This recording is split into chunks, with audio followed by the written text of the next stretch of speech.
Okay, good afternoon, everyone. So, myself Parvati Oni. So, I will be continuing with the yesterday's problem, that is design of gantry girder. So, just quickly remind the what all things we have studied in the previous class. So, in the previous class, we studied regarding the numerical problem. We started with the design of the numerical problem. We calculated the maximum moment and maximum shear force, and also with that we assumed one section, that is the beam section, I section, along with the channel section over the top flange for the gantry girder, and we just listed out all the properties of that section. So these all things were covered till the last class. So today we shall continue the same of calculating the properties of that section. So I'm just sharing the screen.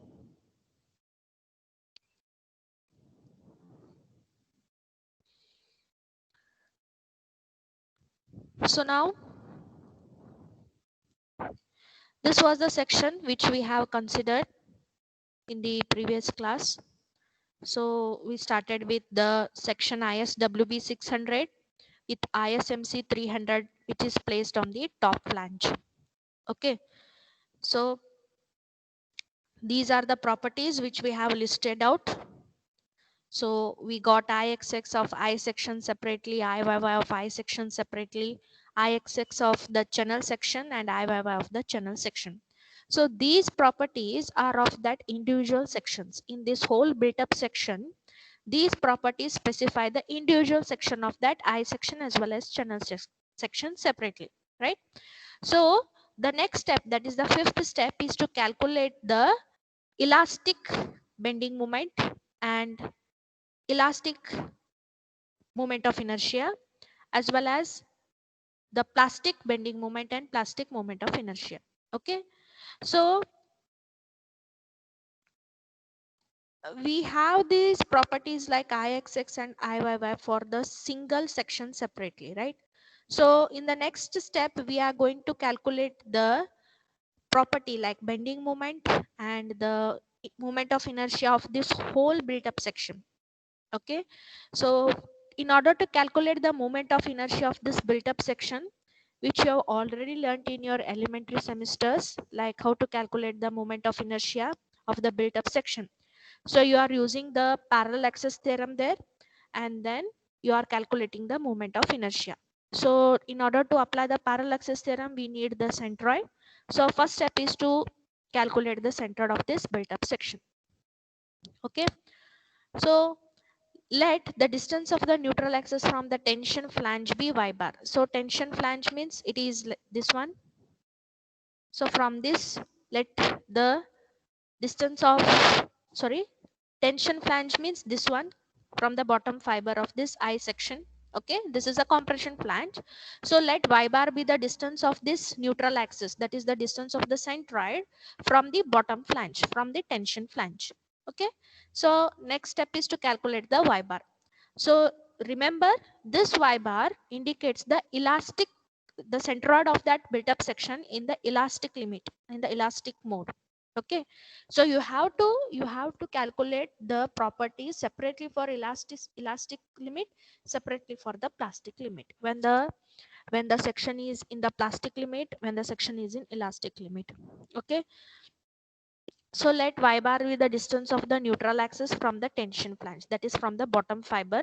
Okay, so calculate y bar. So the basic formula for the centroid is y bar equal to a1 y1 plus a2 y2 plus a3 y3, so on, divided by a1 plus a2 plus a3, so on. That means it is nothing but the summation of a y I divided by summation of a. This is the basic formula of the centroid. That means y bar will be what? It will be a1 y1. So a1 y1 means it is nothing but the I section as well as the channel section. So a1 is 17038, that is of the I section, right? So A1 Y1, that is A1 is, I am taking this I section as 1 and this channel section as 2. So A1 Y1 is 17038 into Y1. Y1 is what? It is the centroidal distance of the section from the assumed axis. Like we are considering Y bar from this bottom axis, right? So Y1 will be what? It is the centroid of this I section from the bottom fiber itself. From this axis only you have to consider. So this is 600, only the section I section, remember. So it is 600, that is a height, depth, right? So Y1 will be half of 600. It is a symmetrical figure, so it will be 300. So A1 into Y1. A1 is respective area of the I section 17038 into Y1 will be 300, right? Plus 4564. 4564 is what? The area of this channel section. So A2 Y2. A2 is 4564. Y2 is distance of the CG of this channel section from the bottom fiber, from this axis, right? So it is nothing but 600, okay, plus, so what is this width? So this width is 7.6 mm, correct? This width is 7.6 mm. So draw the CG of this channel section. So once you draw CG of this channel section, it will be 600. From the bottom section means you have to take 600 minus, sorry, plus 7.6 total distance, correct? Minus 23.6. So 23.6 is nothing but the CYY, that is the CG of the channel section. You will get this value. You will get this value here. So I inform everyone to just open the IS code as well as the steel table.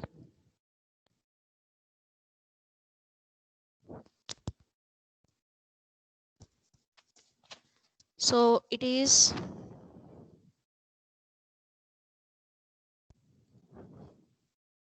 if you look into the steel table,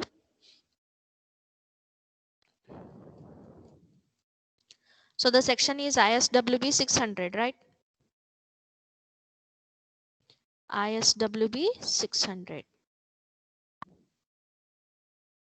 Okay, ISWB 600 at 133.7. This was our section. Okay, so what is CX6 CYY? Sorry. So this A1 Y1 is of I section, A2 Y2 is of channel section. So in the steel table, you have to search for the channel section. So it is IS.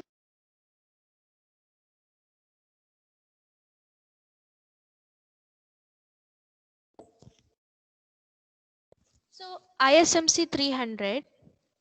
See, look into this figure in the steel table. That is CY. CYY is nothing but it is the centroidal distance of the channel section. So in I section, centroidal distance will be exactly at the middle portion, right? So here in the channel section, since it is an unsymmetrical figure, directly they will give you the centroidal value of that particular section. That is nothing but CYY. If you look carefully here, this is the CYY value. So CYY is nothing but what? It is the center of gravity or the centroid. This is CYY. So in our case, it is ISMC 300. So CYY is 2.36 centimeter or 23.6 mm. ISMC 300, 2.36 centimeter or 23.6 mm. So you have to get Y2, that is A2 into Y2. You have to, in the total distance, you have to minus that centroidal distance. See, I have drawn the centroidal distance like 23.6.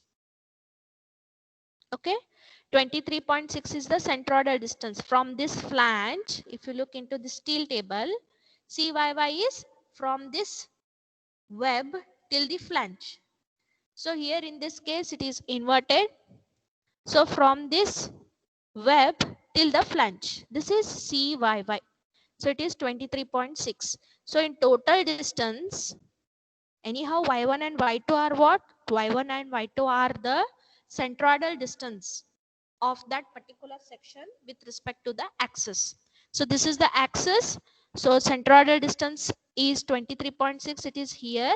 So we need this distance, right? So in total distance, if you minus this 23.6, you will get this distance. The total distance is from here to here, it is 600, and this distance is 7.6. This distance from here to here, it is 600.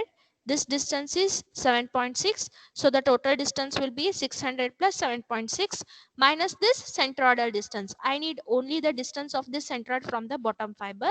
So I will minus this 23.6. This is of the channel section.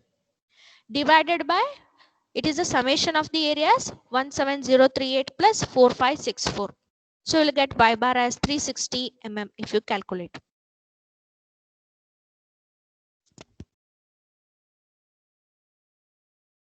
So you have to refer the figure.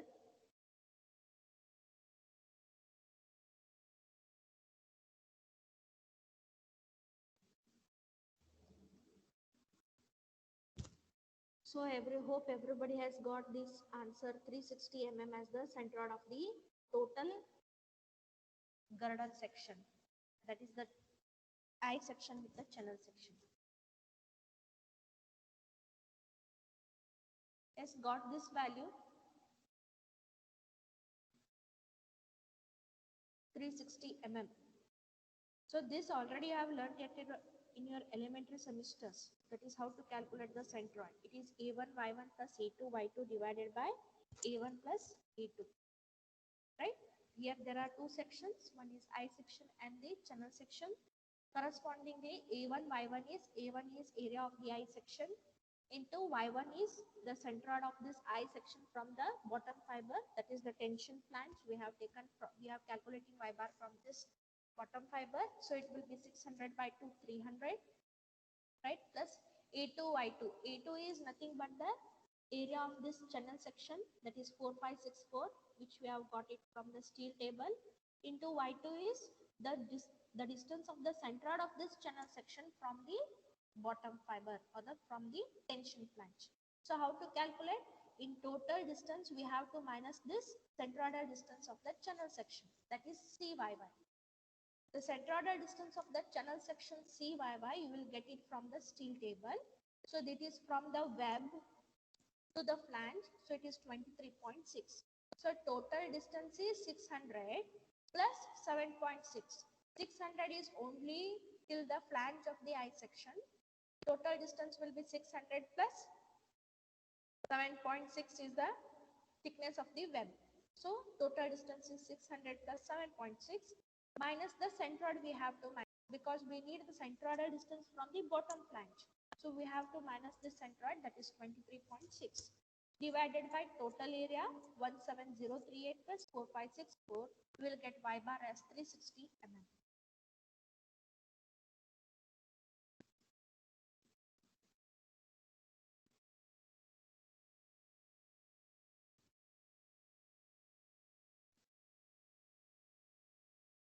Yes, everybody got this one answer, 360 mm.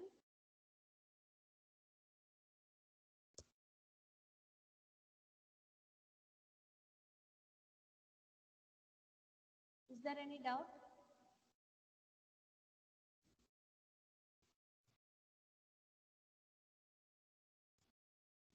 Yeah, did you get this answer, 360 mm?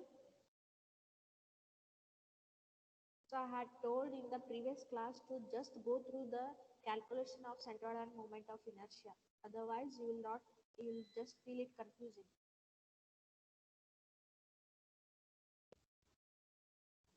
Yes, got this 360 mm?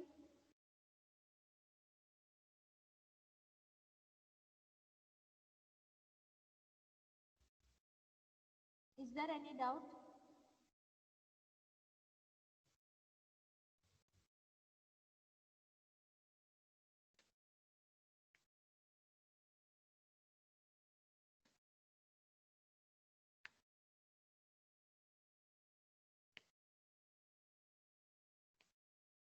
Yes, shall we move on? So, did you get this answer 360 mm? It is very simple.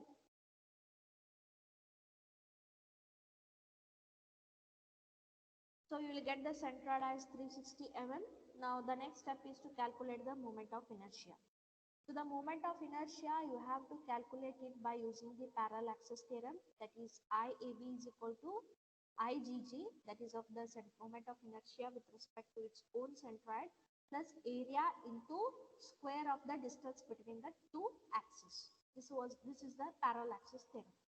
So we have got y bar here at 360. So write down y bar. Okay.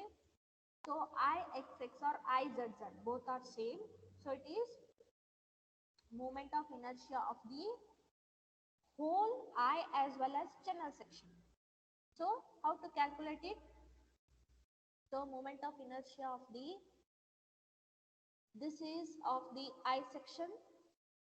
So it is IgG, that is its own moment of inertia.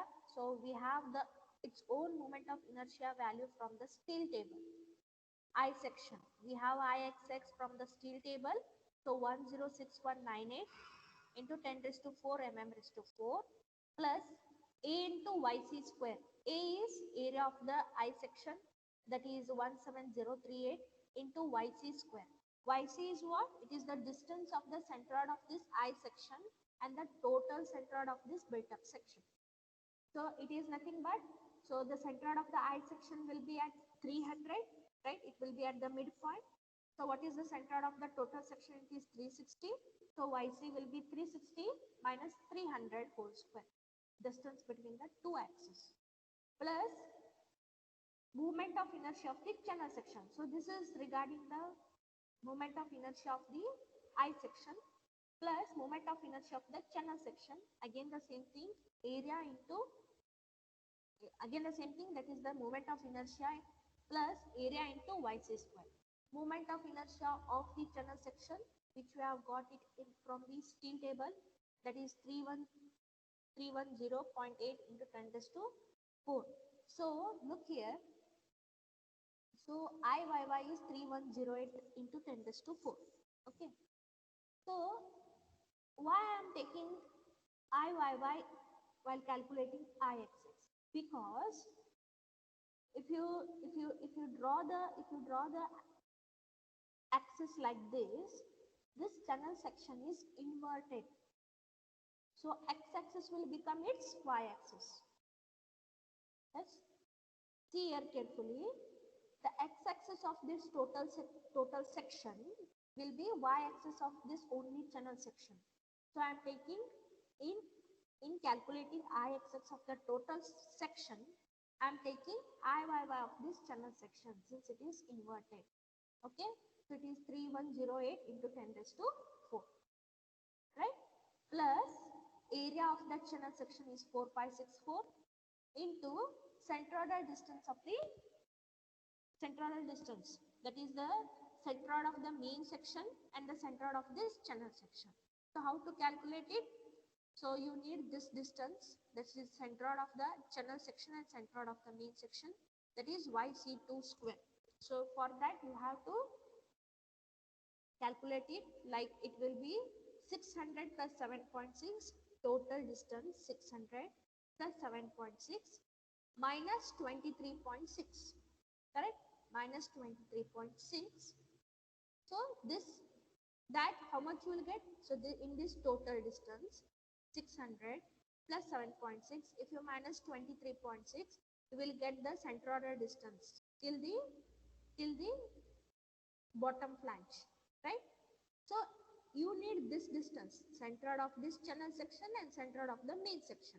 So in total distance, you have to minus this 360 in order to get the distance between these two centroidal axes. Okay, so it is plus 600 plus 7.6 minus 360 minus 23.6 whole square. This is Yc2 square.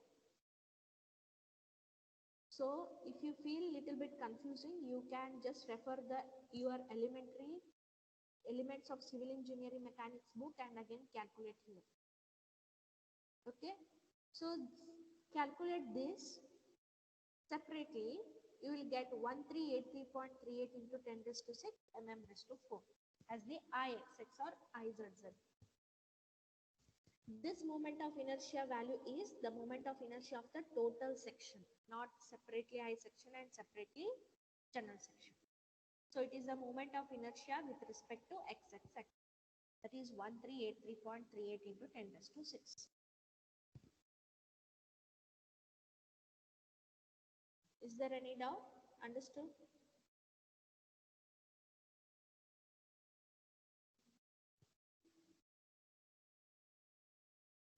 One three eight three point three eight into 10 raised to 6. This is Ixx. So once we calculate Ixx, the next step is to calculate the section modulus, that is Z. Section modulus is always equal to I by Y. That is the moment of inertia divided by the distance, centroidal distance. So it is ZD equal to Ixx or Izz divided by the plastic distance. That is 1383.38 into 10 raised to 6 divided by y is what? It is nothing but the centroidal distance 360. We will get 384.27 into 10 raised to 4 mm raised to 3. That is the section modulus, very important parameter. So this what we have calculated, the parameters for the elastic section modulus. So it is when the section is in elastic limit. So we have got the elastic modulus, elastic moment of inertia and elastic section modulus. So this was for Ixx. So we'll calculate on the similar lines for Iyy. So Iyy, I will be taking along this axis. This is the Iyy axis. So if I consider YY axis, I need to consider Ixx axis for the general section because it is inverted, right?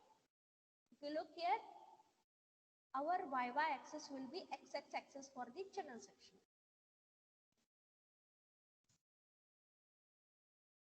So from the compression flange about YY axis, so how to calculate Iyy?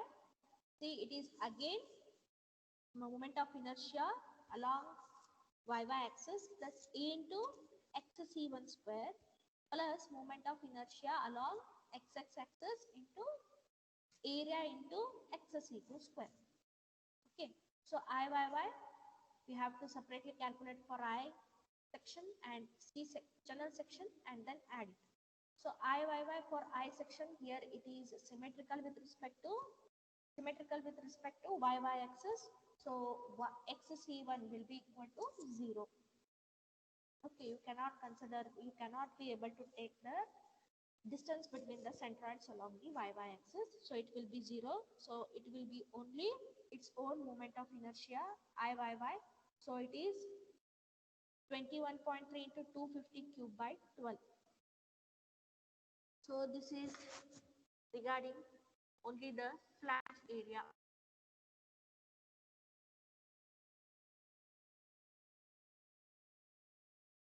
Assumed earlier that the vertical loads will be taken up by only compression flange. It is only taken up by the compression flange. We have assumed that one. So if you remember in the introductory part already had discussed regarding what are the assumptions which are needed during the design of the gantry girder. The first assumption was the vertical loads will only be taken up by the compression flange, whereas the lateral loads will be taken up by whole section. This was the two assumptions we had done. So we are just taking the along YY axis, we will be just taking the compression flange into account. We will be calculating the moment of inertia only with respect to the compression flange, because along y-axis comes the vertical axis. So vertical axis means it will be vertical loads. So we have assumed the vertical loads will be resisted by only compression flange. So in calculation of Iyy, we will take up only the compression flange. So for IYY, you have to take only the flange area. So it is the moment of inertia of only this flange area. So moment of inertia of this only flange area will be nothing but moment of inertia of only this rectangular area. So moment of inertia of rectangle is B d cube by 12, right? So B is 250, D is 21.3, 21.3. So with respect to YY axis, it will be dB cube by 12, dB cube by 12 along YY axis, D being 21.3, here depth being 21.3, width being 250 cube by 12. So only you have to consider the compression flange area plus IYY of the channel section. So here channel section is inverted. So if for YY axis, it will become XX axis for the channel section. So you have to consider IXX value of the channel section, that is 6362.6 into 10 raised to 4. Again, due to symmetricity, you have to consider only the moment of inertia values, since the distances will automatically become 0 due to symmetricity. So you'll get IYY as 9136.03 into 10 raised to 4 mm raised to 4. This is regarding the moment of inertia values along YY axis. So remember, along YY axis, that means along the vertical loads, we had assumed the vertical loads will be taken up by only the compression flange section. So only we are taking the compression flange, the moment of inertia with respect to only compression flange, plus the moment of inertia YY of the channel section. So you will get 9136.03 into 10 raised to 4 mm raised to 4. Once you calculate the I section, you have to, next step is to calculate the section modulus. So section modulus again IYY, that is only of the compression flange we have to consider, only of the compression flange. So IYY will be equal to, it is IYY, that is 9136.03 into 10 raised to 4 divided by Y. Y distance is what? Along YY axis it will be 300 divided by 2 YY axis. YY axis means it is nothing but the depth. So only of the compression flange we are taking. So it will be depth D by 2. D here is 300 divided by 2, that is 150 is the Y distance. So you will get ZY, that is the section modulus of the compression flange area along the YY axis as 609.06 into 10 raised to 3. This is the both the IXX and IYY as well as ZX and ZY values of the total section. So is there any doubt?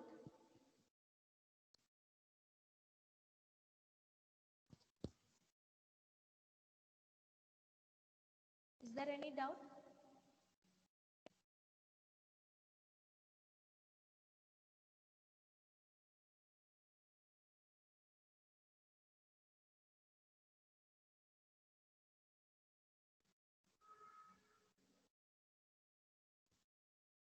Is there any doubt?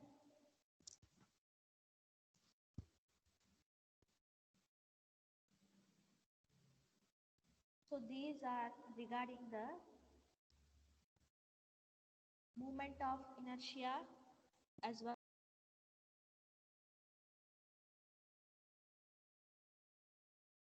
as elastic mode.